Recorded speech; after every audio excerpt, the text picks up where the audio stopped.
In today's video, we will study into its chronological order between the bank run crisis day by day during the first 2 weeks of March and how the gold has reacted to it.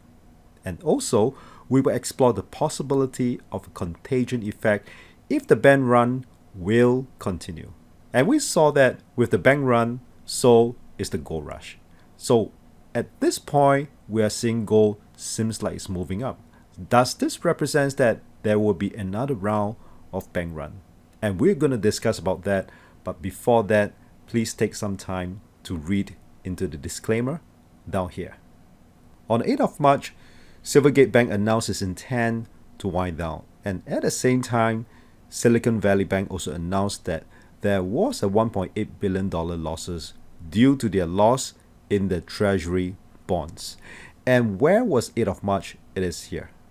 And let me just size it down. We could see that with the bank run, this became a pivot point that there is a gold rush. Now, let me just size it back again. And on the 9th of March, again, SVB is on the headline, and we all read that depositor withdraw a total of 42 billion US dollars in one single day, and this is the start of the gold rush. 9th of March. And on the 10th of March, SVB is on the headline again, and this time round, $209 billion assets. FDIC was named as a receiver, and this was a big news. And this is the 10th of March, and we see a huge run in the gold. And then comes the weekend, 12th of March, Sunday. The Fed and the Treasury Secretary has been quiet for the past few days, but finally they speak. But it didn't help with another news. Signature Bank that it announced its closure, and FDIC was named as a receiver. And remember, that was a Sunday, and Monday, 13th of March. And once again, we could see that the gold rallied again. The gold rushed up again. And then some days have passed, and this fever, the bank run fever, have flowed over to EU as well. And this is what we've all read, that Credit Suisse, in one single day, there was an outflow that depositor have withdrawn up to 10 billion US dollars out of Credit Suisse. And this was a big news again. There's this fear of contagion effect that is going to spread all over. And we saw on 17th of March, there was a huge run on the gold once again. And where is the gold today? It seems that it has stabilized over the past few days. And this is a daily chart, but it also seems to me that the gold seems like it's taking a break and seems like it's moving up again. Now, with the bank run and also the gold rush, does it mean that if gold is going to move up from here, it represents that there will be another banking crisis? And we're going to explore on that in a very short while. Is there a way that we can preempt this gold rush?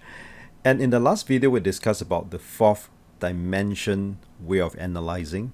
And sometimes it's good that we can deploy chart.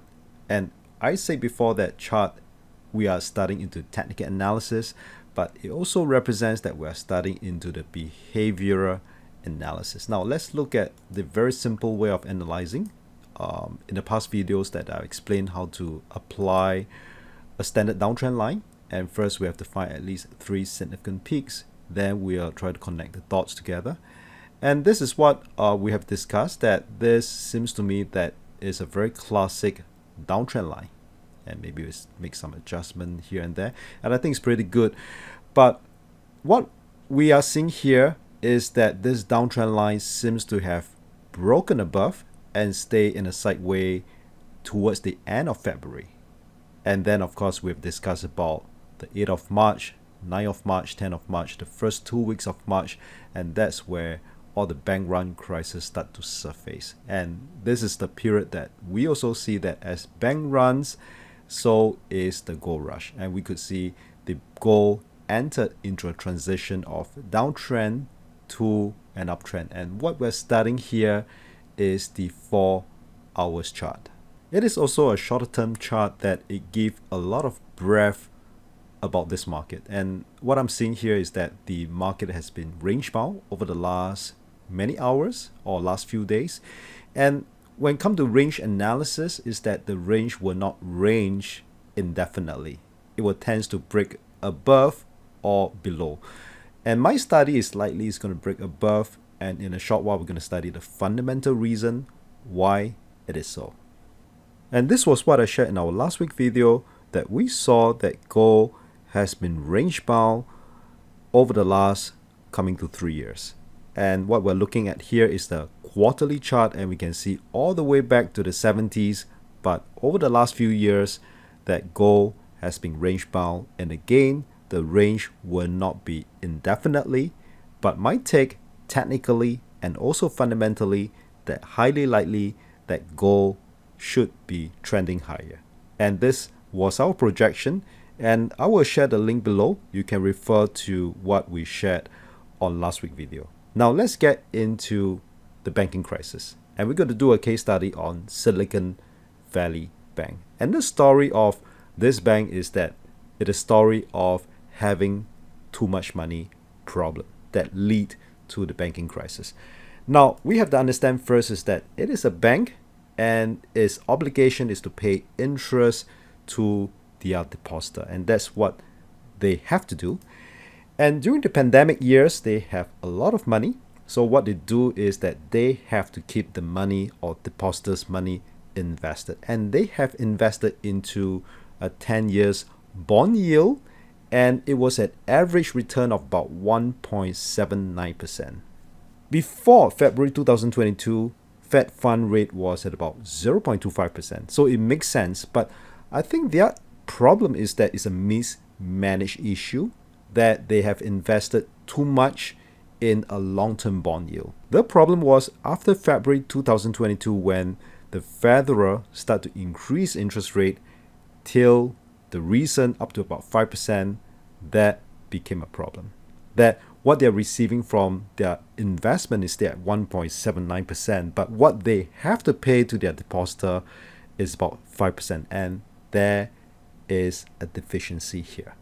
The question now is, how many other banks out there are having a similar issue with Silicon Valley Bank, where they have invested too many into a long-term bond yield, and their depositor are expecting a 5% interest payout today? Well, only time will tell. And that's the reason why the projection of the gold, I would tend to project it higher from here. And I always enjoy studying the correlation between the markets, and I hope today's sharing it will be helpful in how we invest and trade. Feel free to leave any comments below. I love to exchange ideas with you. Really happy that you stayed through this tutorial. You have many great trading weeks ahead.